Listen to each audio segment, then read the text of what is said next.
IG Live bersama dengan direktur di Backcraft, salah satu direktur dari Backcraft yaitu Bapak Syaifullah. Dan di sesi yang kedua nanti kita akan ada berkaitan tentang market update dan juga berkaitan tentang technical analysis dan bandarmologi. Nanti kita akan laksanakan pada pukul 5 sore. Tetapi tentunya materi kali ini nggak akan kalah menarik. Kenapa? Karena kita merasa, kita percaya dari sekuritas bahwa kedepannya industri kreatif akan menjadi penopang bagi ekonomi di Indonesia. Oleh karena itu, karena kita yakin bahwa industri kreatif akan menjadi penopang bagi ekonomi Indonesia, di tengah COVID ini, pemerintah terus menggalakkan mengenai ekonomi kreatif melalui Badan Ekonomi dan Pariwisata Kreatif di Indonesia. Walaupun saat ini revenue atau atau pendapatan dari sisi ekonomi kreatif dan juga pariwisata sedang sangat rendah, tapi kita percaya ekonomi kreatif tentu tidak akan berjalan sendiri. Badan Ekonomi Kreatif tentu tidak akan tinggal diam mengenai hal ini. Oleh karena itu pada hari ini saya akan bersama dengan Bapak Syaifullah Agam, yaitu Direktur Industri Kreatif Film, Televisi, dan Animasi dari Kementerian Pariwisata dan Ekonomi Kreatif akan hadir di tempat ini untuk memberikan gambaran mengenai bagaimana kondisi ekonomi kreatif di Indonesia dan apa yang harus dilakukan oleh seorang millennials untuk mendukung program-program pemerintah supaya ekonomi kreatif ini dan juga pariwisata nantinya akan terus survive seperti itu. Nah, sekarang kita akan menunggu dari Pak Sagam. Yes, Pak Sagam udah ada di dalam dan kita akan langsung aja berbincang dengan beliau berkaitan tentang ekonomi kreatif ini. Bentar. Yes. Pak Sagam.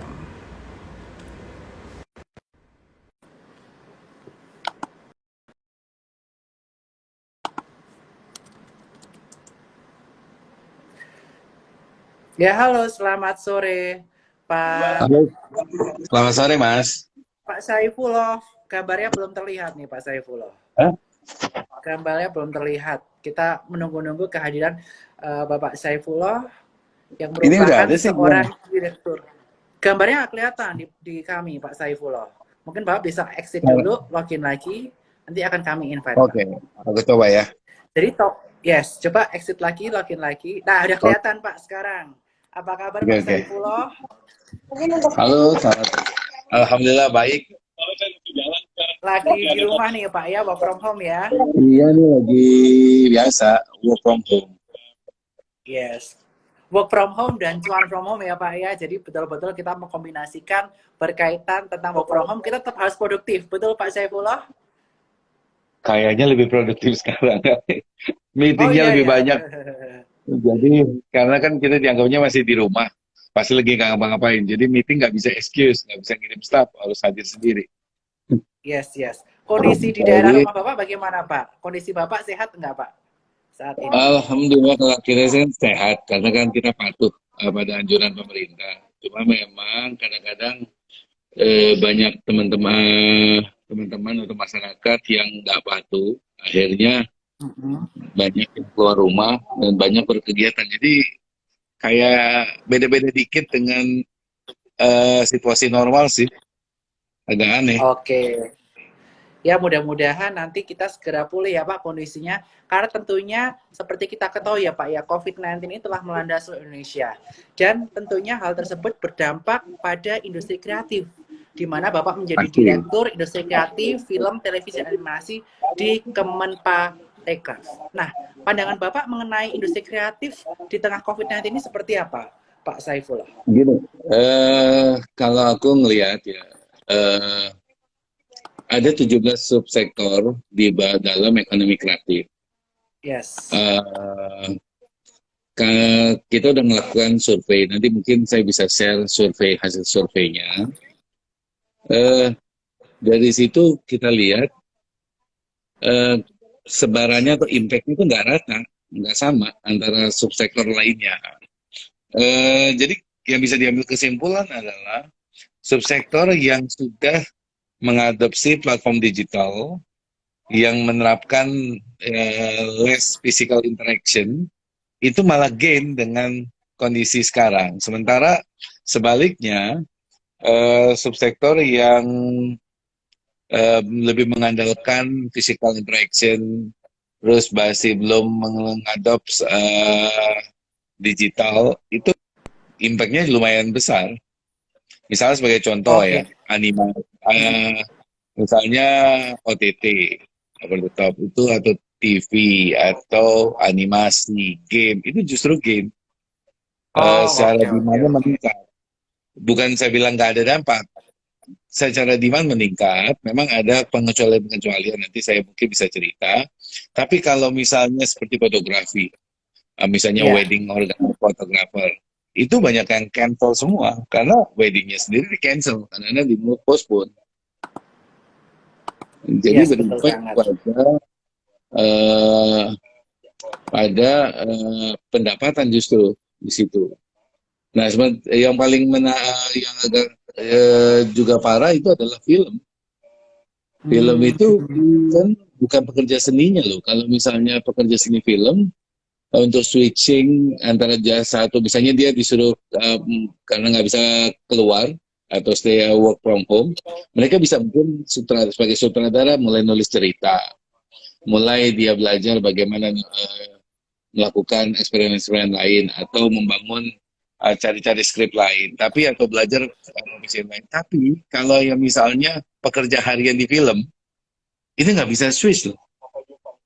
yes, benar banget. Seperti yang make up Misalnya artist, dia kemudian membantu yang syuting. kameramen gitu-gitu ya, Pak ya? Betul, ya misalnya supir yang jemput kru, atau yang misalnya ngebantu syuting, nyiapin makanan minuman, itu kan jelas kena impact. Begitu proses syutingnya macet, dia langsung berhenti, nggak ada pekerjaan, nggak ada penghasilan.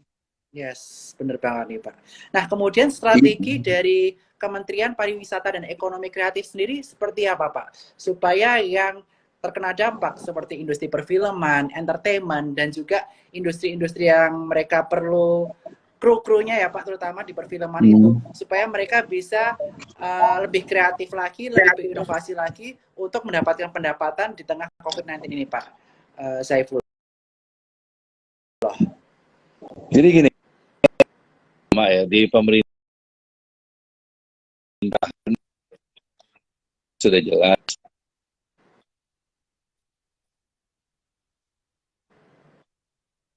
adalah keselamatan jiwa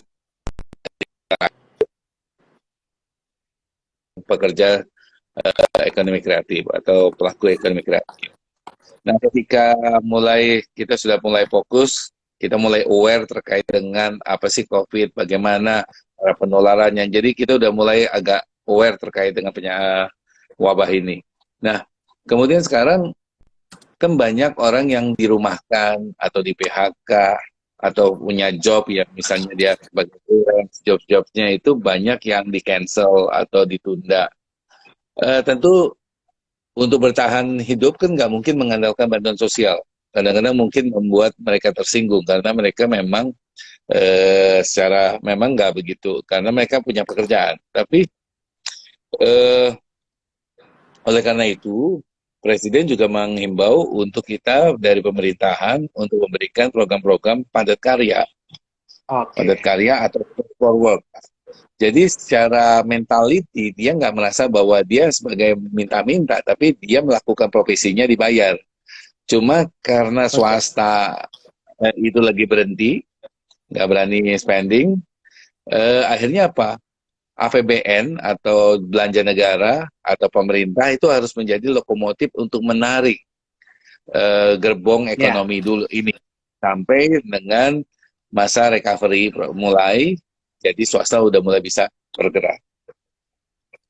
Nah, itu yang Oke, kita Pak. lakukan, banyak program-program yang kita siapkan. Kalau mungkin kalau suka lihat IG saya, ada berapa program, misalnya ngamen online, terus pentas dari rumah, habis itu nanti kita akan segera keluarkan, misalnya ya selain webinar kayak begini, kita juga bikin ada animasi, lomba animasi, terus belajar ikut animasi. Ini yang kita belajar bukannya cuma sekedar seminar ya, tapi modelnya inkubasi, Mas. Jadi Oke, oke, inkubasi oke. ada tujuh topik bagaimana yang paling dibutuhkan kalau Anda mau menjadi seorang animator apa aja, dan itu yang mengawal bukannya eh, orang-orang yang akademisi, tapi lebih orang-orang industri yang menekankan bagaimana kita melakukan itu. Jadi kalau teman-teman nanti mau ikut, silahkan join, ini free. Banyak tuh, ada animasi, fotografi, film, iklan, terus Dan kelasnya apalagi ya, semua online ya Pak game, ya? semua online. Dan kita juga akan nanti begitu mulai agak lebih fleksibel, kita bisa jalan, nah kita bikin yang offline-nya. Gitu. Nah, informasi mengenai kegiatan-kegiatan eh, edukasi kepada ekonomi kreatif itu ada di mana sih Pak informasinya? Pertama bisa diakses dari IG-nya Kemenparekraf. Kemudian bisa di IG pribadi saya. Jadi kalau di situ, kalau di tempat saya kan bisa mau nanya gimana caranya. Kalau misalnya jadwalnya kapan, nanti bisa kontak ke saya langsung. Kan bisa di DM. Oke, oke, Jadi oke. memang Nah, kemudian di untuk kalau saya, berkaitan, ini Mas, Mas gimana? Bernard, kalau saya sih biasanya kan orang males ya. Tapi kalau saya memang apa biasanya sih saya langsung handle sendiri. Terkait dengan misalnya ada yang mau Hmm, bertanya macam-macam. Jadi memang itu kan komitmen ya. Kadang-kadang saya suka baca tuh kalau misalnya ada teman-teman ya mau ngasih tahu apa atau mau ngupdate saya atau mau minta satu atau mau konsultasi terkait dengan kegiatan yang atau subsektor saya itu biasanya saya sih nggak ada masalah. Itu welcome. oke Pak. Kan sekarang ini kan banyak orang-orang yang bergerak di ekonomi kreatif tapi masih mengandalkan offline Pak. Ada nggak sih Pak Mhm. program-program khusus yang dirancang oleh Kementerian Ekonomi Kreatif dan Pariwisata untuk mengubah dari Jadi yang tadinya offline ke online, edukasinya seperti apa begitu Pak? kita ada di program-program kita. Misalnya ya orang bilang fotografi itu nggak bisa dilakukan secara online. Misalnya ya, karena Betul. banyak orang yang bilang gitu, jadi banyak yang terpuruk. Sebenarnya bisa kita lakukan. Kita kemarin bikin bincang-bincang fotografi, kita ngundang salah satu fotografer yang memang bisnisnya juga masuk ke ranah video dan iklan. Dia menunjukkan bagaimana Ya. cara melakukan fotografi walaupun dia di rumah. Dengan misalnya modelnya di tempat Oke, di oke. rumahnya sendiri, dia motonya dari sini. Jadi ada teknologi yang bisa diterapkan. Misalnya terus kemudian juga kita mulai dorong, misalnya saya ini punya kita punya nama programnya tuh Photopreneur. Betul. Mendorong, foto kan biasa hobi ya. Apalagi ada IG, ada Betul. Facebook, orang bisa show off di situ. Cuma kan hanya sekedar hobi. Nah, bagaimana hobi Betul. tadi bisa menghasilkan uang? Makanya kita sebut, kita combine entrepreneurship dengan hobi foto. Jadi, photopreneur itu kita buat. Juga ada filmpreneur, ada macam-macam kita buat. Nah, di salah satu part yang kita mau kasih adalah bagaimana mengadop digitalisasi. Jadi mau kita dorong semua transformasi digital. Jadi kita juga by survei kemarin, impact-nya, apa yang Anda butuhkan pelaku-pelaku ekraf, kita siapkan. Kemudian juga kita melihat peluang untuk bertransformasinya ke dalam dunia digital itu seberapa berat sih di tiap sektor. Ternyata enggak.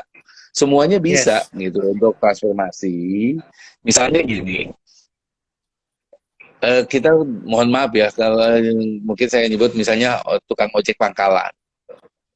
Dulu Ya. jangan-jangan megang handphone aja, maksudnya smartphone paling handphone tuh SMS atau telepon, bukan smart. Betul. Sekarang mereka bisa switch ke menjadi ojek online, itu kok bisa gitu loh. Nah ini kan berarti kita itu punya kemampuan untuk bertransformasi. Nah Yes. sama, makanya sebenarnya punya jiwa nggak, jiwa entrepreneurship-nya dulu gitu. Contohnya Hmm. gini Mas, aku punya langganan tukang gado-gado di Ya. dekat rumah. Gado-gadonya mungkin sebelum Boplo bikin yang sehebat ini, dia udah pakai kacamete dan enak banget. Antri orang makan di situ, belinya di situ. Tapi udah berpuluh tahun masih tetap jualan di situ, nggak nambah cabang satupun. berarti bukan masalah kemampuan dia membuat makanan enak, tapi dia nggak Betul, punya jiwa entrepreneurship gitu. Sementara kalau betul. dia masuk ke platform online dengan mitra misalnya dari GoFood atau GrabFood, mungkin dia jualannya bisa dari rumah dia, nggak usah harus nyewa kios, bisa dari rumah dia dan dia bisa ekspansi pasarnya bukan hanya di komplek itu, tapi bisa kemana aja. Agree Gitu. banget. Jadi intinya jiwa entrepreneurship ini harus dikembangkan ke para pelaku ekonomi kreatif ya Pak ya, supaya kita bisa Harus, sustain seperti itu. betul. Jadi gini, ada satu lagi contoh, misalnya ada seni pertunjukan yang lumayan top. Biasanya dulu lagi saya di Kementerian Keuangan, kalau lewat situ, kalau lagi ada pertunjukan di dekat Senen itu antri tuh, macet tuh. Tapi secara bisnis mereka rugi. Kenapa? Betul Pak. Pengelolaan dan jiwa entrepreneurship itu jadi penting supaya nggak bergantung kepada pemerintah atau donatur. Itu kan nggak enak, kita nggak punya apa ya rasa apa ya pede bahwa atau enggak rasa ketergantungan. Jadi kita punya rasa ketergantungan sama orang. Kita nggak bisa membuat suatu seni pertunjukan yang benar-benar yang kita mau gitu. Idealisme kita jadi terbatas, terbelenggu karena kita nggak punya kemampuan secara ekonomi untuk mewujudkan semangat kita. Itu yang menurut saya, oleh karena itu, apapun harusnya ada jiwa entrepreneurship. Setuju banget Pak. Jadi intinya supaya semua yang kita lakukan itu sustain, baik kita pekerja seni maupun kreatif, kita harus betul-betul punya jiwa entrepreneur ya Pak ya. Gimana apa yang kita lakukan Betul. itu dampaknya ke diri kita, ke ekonomi kita itu juga signifikan ya Pak ya, sesuai yang kita miliki kemampuannya seperti itu Pak Saifullah.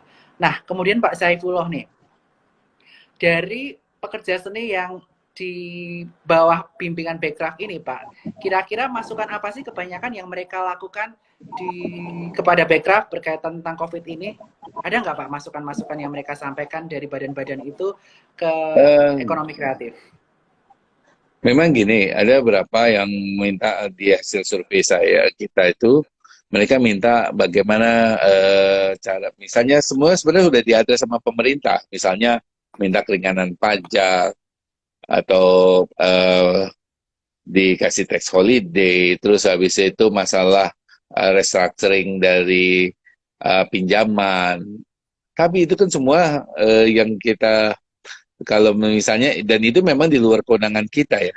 Misalnya di Kemenparekraf kita nggak ada hubungan sama kita nggak punya kemampuan atau kebijakan terkait dengan perpajakan. Terus ya masalah eh, penundaan pembayaran utang itu kan ranahnya OJK. Nah, Betul. memang yang bisa kita lakukan adalah advokasi. Kita bisa bantu teman-teman. Nanti yang kadang-kadang kita juga serba sulit bagi kita adalah batasan-batasan tadi itu jadi membuat kita tidak bisa melakukan secara optimal. Nah, kayak dan yang agak problem di kita juga adalah data. Data Yes. karena ketika misalnya untuk kita diminta bantuan untuk memasukkan data terkait pelaku ekraf yang terdampak untuk kartu prakerja misalnya. Kita nggak punya data karena barrier to entry masuk di dalam industri kreatif itu rendah. Kalau Ya, kita lihat, banyak kan orang-orang yang masuk di industri kreatif, ya bukannya maksudnya yang terutama yang kuliner dan yang kuliner ya, atau mungkin kriya atau fashion.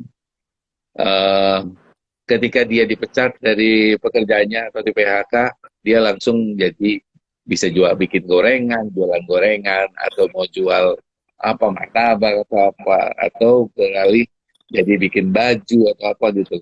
Atau karena nggak dapat kerja, akhirnya beralih ke industri itu. Jadi apa? betul. Kebanyakan adalah accidental entrepreneur. Jadi pengusahanya itu baik kecelakaan gitu. Nah, kalau begitu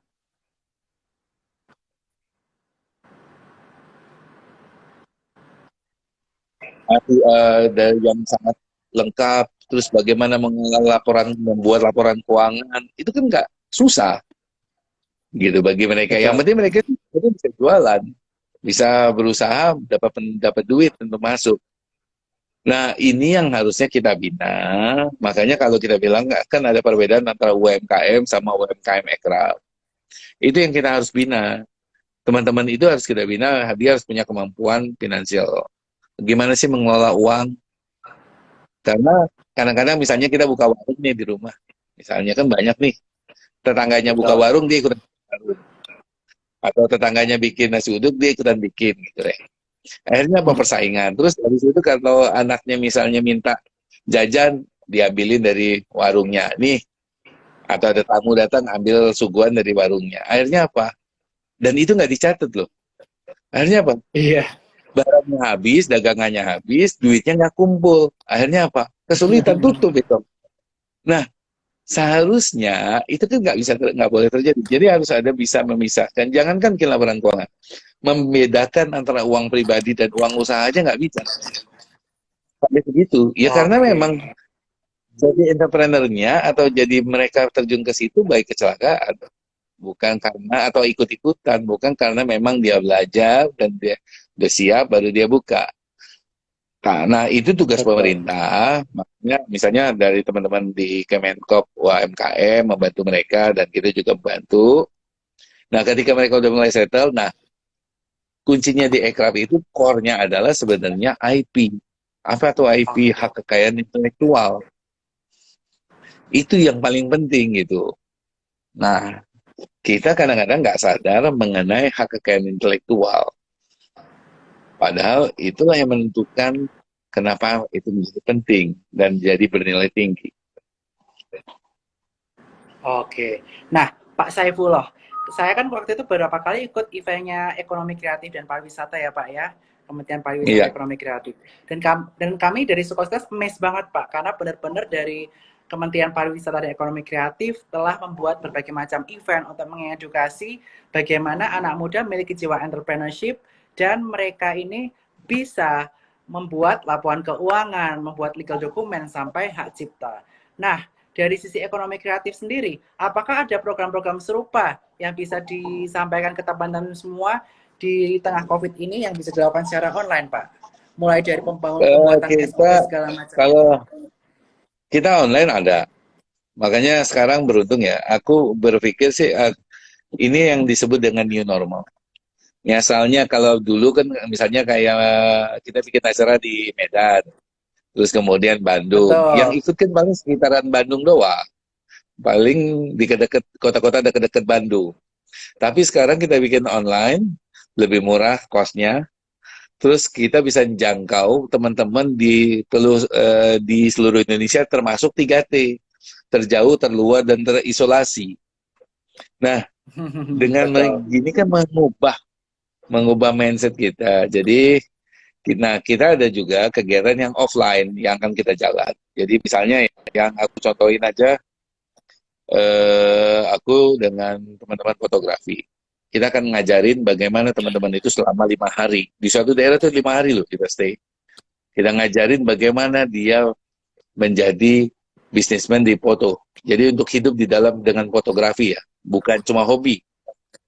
Terus bagaimana misalnya dia menggunakan teknologi digital untuk mencari tambahan income. Misalnya pakai Photoshop. Bagaimana Betul, betul. misalnya foto-foto kita itu ditaruh di dalam suatu perusahaan foto. Sorry.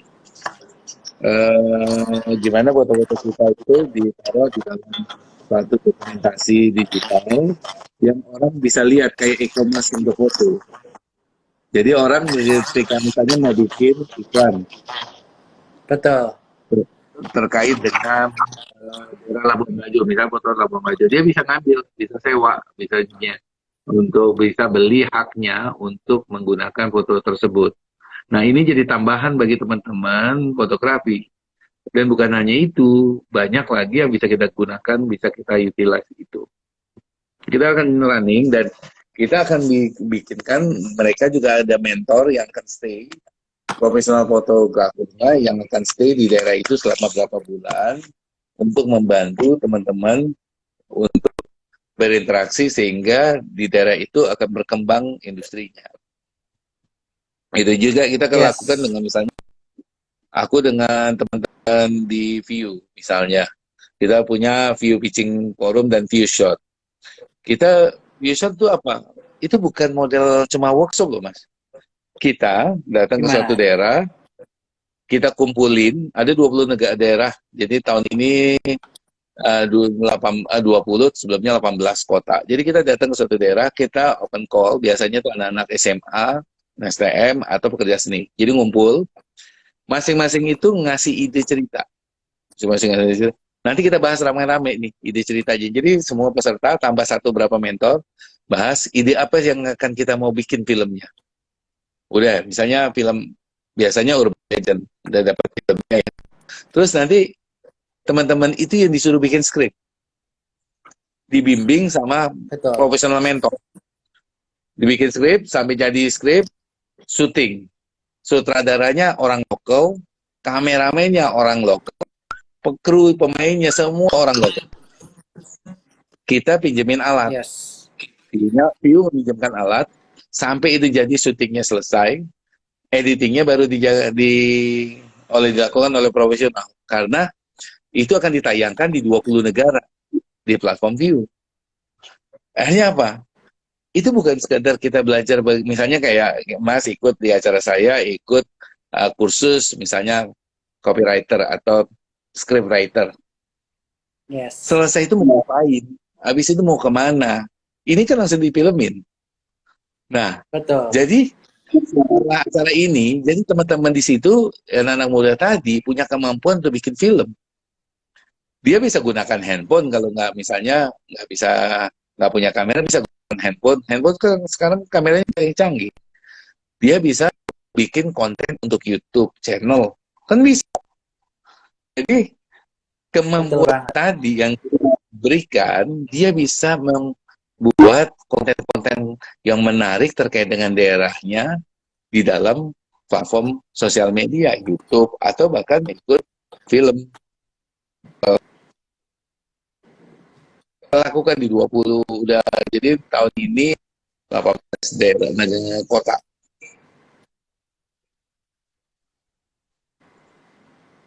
Itu kita lakuin terus, begitu Pak Isaku. Yes. Seru banget ya Pak ya program-program yang dilakukan oleh ekonomi kreatif Pak. Luar biasa kalau banget saya nih. sih melihatnya gini ya, nggak cuma belajar ya. Kalau kita langsung begitu selesai, lu tahu lu mau ngapain, lu bisa apa gitu. Jadi lu bisa. Nanti kalau misalnya ada proses, misalnya ada produksi film nasional datang ke daerah atau internasional datang ke daerah, kita bisa ikutan karena kita sudah pernah terlibat di dalam produksi film sebelumnya. Jadi teman-teman yang dari pusat nggak perlu bawa kru sebanyak-banyaknya karena udah ada di daerah. Jadi itu juga akan membantu. Setuju banget Pak. Jadi kita lebih ke pemerataan ya Pak ya. Jadi semuanya kita aksesnya punya. Jadi cost of production dalam suatu film akan menjadi lebih rendah dan juga memberdayakan orang-orang di daerah juga ya Pak ya. Nggak cuma orang-orang pusat Pasti. aja tuh Pak. Betul. Jadi ya sekarang kan dengan gini, sorry kalau gua ngomongnya pakai gue lu ya. Jadi nggak apa-apa, biar gaul nih, walaupun direktur dari ekonomi kreatif, tapi pakai tetap kaos gaul. dong, kan sama tenar, pakai kaos juga sengaja nih.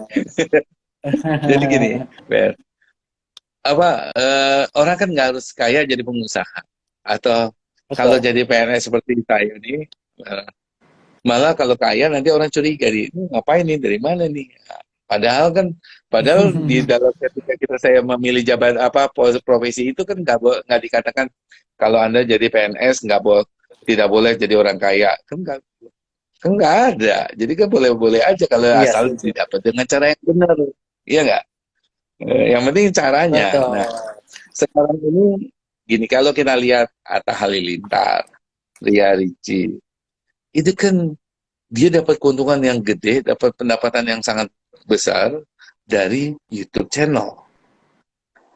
Nah, apakah mereka misalnya pendidikannya tinggi banget sampai S3? Kan enggak. Apakah dia harus pinter banget, harus ganteng banget, harus cantik gitu? Enggak juga. Betul. Yang paling penting apa? Konten.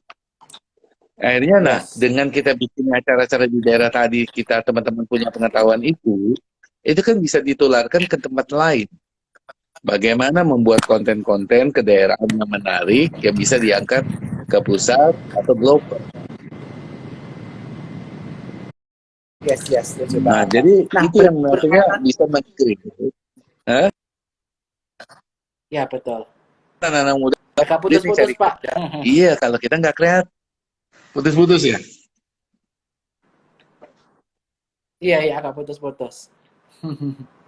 Ini jelas nggak sekarang? Benar. Udah lebih jelas, Pak. Jadi Oke, gini, jadi yang paling gimana, Pak? kan kita masuk revolusi industri 4.0. Itu kan intinya adalah transforming digital. Kalau kita lihat banyak perusahaan yang bangkrut, kalah bersaing sama yang baru-baru, itu kan fenomena sebenarnya. Dulu juga sudah terjadi, cuma prosesnya sekarang karena teknologi cepat berkembang, akhirnya cepat sekali orang mati, perusahaan itu tumbang. Nah, apa pelajaran yang bisa kita lakukan? Kita harus kreatif, kita harus lihat peluang. Misalnya, kalau dilihat pekerja konvensional sudah mulai digantikan oleh otomatisasi dan robotik, itu iya. Tapi berdasarkan studi, hanya pekerjaan ekonomi kreatif yang nggak bisa digantikan oleh mesin. Berarti kan Setuju. peluangnya di sana. Nah, ketika trennya berubah begini, kalau kita kreatif kan kita bisa nyiptain peluang-peluang baru. Nah, ini yang harusnya jiwa-jiwa kreativitas dan inovasi kita harusnya berkembang gitu. Nah, apalagi sekarang untuk belajar itu nggak susah, nggak harus bayar kok. Di Kementerian Parekraf itu banyak program free. Bahkan kalau butuh dana juga ada di situ. Kita menyediain loh. Namanya bantuan insentif pemerintah. Bisa dikasih up to 200 juta loh Up to 200 juta per untuk lembaga ya, Pak ya? berusaha. Untuk Oke. tapi tujuannya untuk meningkatkan kapasitas usaha dan omset. Jadi Oke. dengan begitu Anda dapat duit, negara keluar uang, tapi Anda juga harus masuk ke dalam formal sektor. Jadi harus mulai punya perusahaan. Jadi harus punya NPWP. Jadi apa nanti ketika Anda berkembang, Anda bisa naik kelas, mau butuh modal lagi bisa mengakses kur. Nah, Anda juga udah mulai bayar pajak. Nah, duit yang dari pembayar pajak itu bisa dikasih lagi ke teman-teman yang lain yang butuh. Benar banget. Gitu. Begitu ya alur perputaran ekonomi ya, Pak ya, luar biasa. Iya, secara makro, Jadi, ya misalnya gini, Australia kenapa sih ngasih beasiswa segitu gede ke negara lain? Untuk apa? Gitu. Apakah rugi? Beasiswa yang diberikan itu kan juga di Australia sendiri. Jadi apa? Uang itu nggak kemana-mana di situ juga. betul, betul. Jadi sama prinsipnya.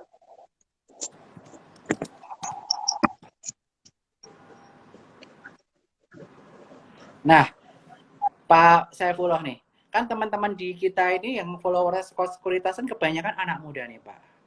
Nah, anak muda Ya. di rumah lagi WFH, banyak yang stres nganggur, dan lain-lain. Nah, kira-kira kiat-kiatnya apa membangun jiwa kreativitas di anak-anak muda yang saat ini sedang kena COVID-19? Dan bagaimana membuat kita berani untuk keluar dari zona nyaman kita untuk terlibat di ekonomi kreatif, Pak Saifullah? Ya. Mungkin saya cerita ya sedikit tentang pengalaman saya. Saya 20 tahun lebih di Kementerian Keuangan yang orang bilang termasuk yang paling reputasinya bagus ya. Betul. Saya pindah ke Bekraf, Badan Ekonomi Kreatif, itu nggak kenal siapa-siapa di Bekraf. Apa pengetahuannya apa? Saya berubah switching dari yang financial economic berubah jadi ekonomi kreatif. Itu kan 180 derajat switch. Akhirnya apa? Memang berat di awal, tapi itu membuat saya jadi belajar. Jadi Ya, kalau misalnya saya nggak pindah, saya gini-gini aja. Karena saya udah mapan, udah dari sisi pengetahuan udah mapan, udah tahu semua gitu. Tapi betul. pindah ke sesuatu yang baru membuat saya punya gairah baru untuk belajar, untuk mencapai kesuksesan atau achievement-achievement yang udah ada sebelumnya. Nah sama, Betul. ketika sekarang kita masuk kayak di COVID, saya belajar banyak mas. Dulu saya misalnya ngelihat profesi yang paling mahal apa sih? Misalnya chief apa terkait dengan finance. Saya masukin anak saya finance. Tapi begitu saya tahu big data analysis itu misalnya pakar di situ, itu gila banget harga gajinya. Bisa di atas 70.000 US dollar untuk berapa? Sebulan tuh. Untuk rendering, misalnya untuk animasi, untuk ngerjain ini. Kalau memang kualifikasi kita tinggi, ini minta ampun. Yes. Jadi akhirnya apa? Saya nemuin sesuatu sebelumnya. Nah, ini yang maksud saya, kalau teman-teman nggak mau berani keluar dari comfort zone, ya akan begini terus. Nah, sekarang apa yang harus kita lakukan dalam masa COVID kayak ini? Yang kan kita nggak bisa keluar, tapi akses internet kan ada. Harusnya kita juga mulai belajar untuk apa kemampuan-kemampuan baru. Betul. Apalagi sekarang saya lihat banyak banget misalnya untuk desain grafis, bagaimana membuat apa eh, misalnya desain baik itu yang untuk 3D, 2D, itu juga sekarang murah banget. Bukan hanya dari Skill Academy atau yang lain-lain, tapi yang dari luar juga banyak. Ada yang diskonnya juga gila, jadi dari harga hampir 3 juta jadi cuma 150.000. Itu banyak sekarang. Terus yang diberikan oleh Kemenparekraf juga banyak. Ada yang kerjasama dengan Ruang Guru, ada yang kerjasama dengan Vokrap, atau yang kita host dengan asosiasi, itu banyak. Dan itu semua free. Tinggal sekarang kuncinya adalah mau nggak gitu loh. Kalau nggak mau ya percuma. Oke, jadi semua harus dari kemauan diri kita sendiri dulu ya Pak ya, untuk kita menjadi seorang entrepreneur dan bergerak di bidang ekonomi kreatif. Begitu ya Pak Saifullah Betul. ya. Nah, saat ini saya lihat nih Pak, gara-gara COVID ini banyak teman saya juga yang mulai jualan kue-kue seperti ini. Saya baru aja dapat kue dari teman saya, ini kiber, apa namanya? Kiberish. Dan banyak kue-kue lain saya dapat kiriman nih Pak, kue-kue. Nah, menurut Bapak, ekonomi kreatif bikin kue di rumah, dijual via Gojek, dijual lewat Ada. Instagram, itu merupakan sesuatu yang luar biasa nggak Pak? Untuk milenial bisa Iya, lakukan saat betul. ini. Nah, ini ada di program di kita ya, masamu. Jadi Iya. kita kerjasama sama profesional chef. Chefnya juga ngetop-ngetop kok. Chefnya ngetop-ngetop untuk ikut itu daftar, terus nanti akan dikirimin bahannya. Oke. Jadi kalau misalnya nonton eh, demo masak kan kita bahannya beli sendiri. Ini disiapin, Iya. dikirim ke rumah. Makanya sarannya Oh, harus bisa ya, Pak ya? tahu, lihat, daftar, begitu kepilih, nanti barang apa itu dikirim bukan hanya untuk masak di situ, untuk nyontoh, tapi juga musim Lebaran ini. Gitu. Jadi udah ada di program di kita. Oke. Jadi buat teman-teman yang pengen ikut program berkaitan ekonomi kreatif, mulai dari perfilman ya, Pak. Perfilman, industri kreatif, sampai industri makanan pun ada di Kementerian Pariwisata dan Ekonomi Kreatif. Seperti itu ya, Pak. Iya betul. Saifullah. Iya, jadi sekarang kan Nah, teman-teman sedikit. mau, jelas kan nih? Jelas, jelas. Jadi kalau teman-teman mau, sekarang bisa lihat explore di IG-nya Kemenparekraf atau tempat saya. Nanti biar saya apa kalau memang bisa lihat dan bisa daftar kalau memang kan karena waktunya juga apa persaingan juga ketat karena Indonesia ini sementara anggaran kita juga terbatas. Jadi mumpung yang lagi apa ikut live ini bisa segera coba-coba lihat dan langsung daftar gitu. Kali aja memang gara-gara iseng daftar, terus bisa belajar bikin kue atau bikin masakan, dan itu juga nggak keluar modal kan karena barang-barangnya kan dikirim dari kita. Begitu tahu-tahu sukses, akhirnya bisa jadi profesi. Kan lumayan. Yes. Lumayan banget ya. Jadi kalau teman-teman butuh support dalam bentuk training maupun dalam bentuk modal, bisa hubungin Kementerian Pariwisata dan juga Ekonomi Kreatif. Begitu ya Pak Saifullah ya? Iya, jadi programnya kan banyak. Nanti tinggal lihat kapan. Mm-mm. Nah, problemnya adalah kita nggak ngecek. Itu aja. Jadi aku pernah di Oke. programasi di kota Banda Acehnya ini ada satu yang namanya Bandung Insentif Pemerintah. Ada di daerah Senedun, itu dia bikin kriya ya, kerajinan tangan dari plastik. Itu jaraknya 9 jam dari Banda Aceh naik mobil. Dia karena dia atau satu lagi di Kutai, jaraknya jauh banget. Sekitar berapa 6 jam apa tuh 9 jam dari 12 jam dari Balikpapan. Jadi dia karena dia ngelihat IG kita di waktu saya di Backcraft, dia daftar. Akhirnya kepilih, dapet tuh. Jadi bukan masalah lokasi atau letak di mana, tapi yang penting kemauan dan mau mencari gitu. Nah, sementara teman-teman yang di Banda Aceh nggak ada yang tahu, dia nggak dapat gitu. Makanya Yes, yes. walaupun kita dimanapun tinggalnya, kalau kita punya semangat dan kemauan, pasti ada jalannya kok. Setuju banget Pak. Yang penting pertama kita niat untuk belajar, niat untuk memulai, dan nanti kita akan segala sesuatu akan ditambahkan ya Pak ya kalau kita udah punya niat terlebih dahulu. Thank you banget Iya, Pak Saifullah. Dan ini ada siap. teman-teman yang memberikan salam. Ini ada Alexander Harjo juga Pak dari rintisan.id.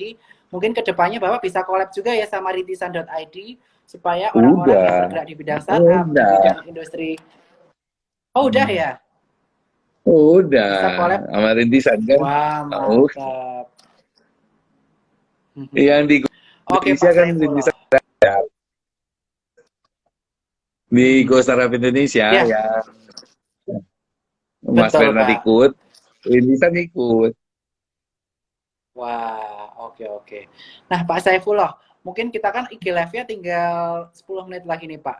Ada nggak kata-kata terakhir, mohon maaf batuk nih, Hmm. yang akan disampaikan ke teman-teman pemirsa sekalian berkaitan tentang ekonomi kreatif dan di tengah COVID-19 ini, Pak Aku pindah tuh, Saifullah?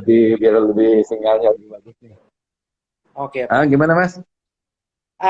Statement terakhir Pak, closing statement apa Pak hari ini berkaitan tentang ekonomi kreatif di tengah pandemi COVID-19? Jadi gini, karena ini banyak anak muda, eh, kita kan masing-masing orang di dalam hidup itu punya jatah gagal. Mumpung masih muda, perbanyaklah jatah gagal gitu. Jadi kita kalau mau coba gagal wajar gitu. Jadi mumpung masih stoknya masih ada, masih umurnya masih muda, jadi kalau gagal masih muda nggak apa-apa, karena kita bisa belajar dari kegagalan dan bangkit lagi. Tapi kalau kayak umuran saya gagal kan langsung KU.